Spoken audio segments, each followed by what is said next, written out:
মানুষটা যেদিন চলে গেল, ঠিকঠাক জীবনটা ওলটপালট হয়ে গেল নিমিষেই। মুখস্থ বুলির মতো সবাই বলতে লাগলো একদিন সব ঠিক হয়ে যাবে।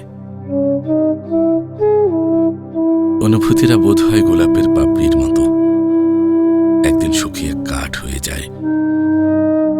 তবু প্রিয় বইটার ভাঁজে কেন যেন রয়ে যায় আজীবন। আচ্ছা, শখের মানুষ কি শখ করে চলে যায়?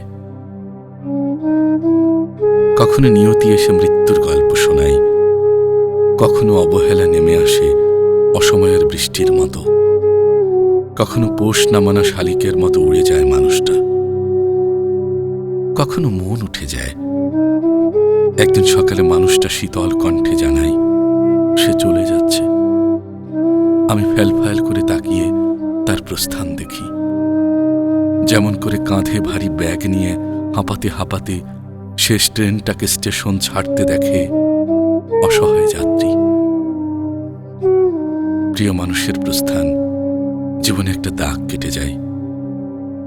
সেই দাগে কেউ এফোর ওফোর হয়ে যায়, কেউ বা আবার সেই দাগ সযত্নে লুকিয়ে রেখে সব সামলে নেয়। লোকে আবার বলতে শুরু করে, জীবন কি একজনের জন্য থেমে থাকে? অন্য কাউকে আগলে ধরে বাঁচো।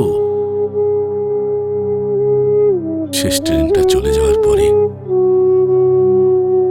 অনেকদিন পর স্টেশনে আবার ট্রেন এসেছিল, থেমেছিল অনেকটা সময়। ক্লান্ত আমি কাঁধের ভারী ব্যাগটা নিয়ে এবার উঠতে পারিনি।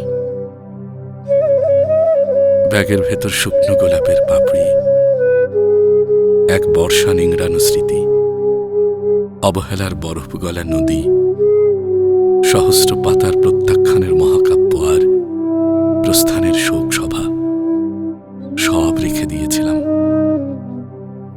অত কিছুর ভার নিয়ে হয়তো বেঁচে থাকা হয় কোনোভাবে, কিন্তু আর কোনো ট্রেনে ঠিক ওঠা হয় না। একদিন সব ঠিক হয়ে যায়, কিন্তু কেউ কেউ আটকে থাকে ভুল স্টেশনেই। একদিন জীবন আর থেমে থাকে না, কিন্তু কারো কারো আর কখনোই ঘরে ফেরা হয় না।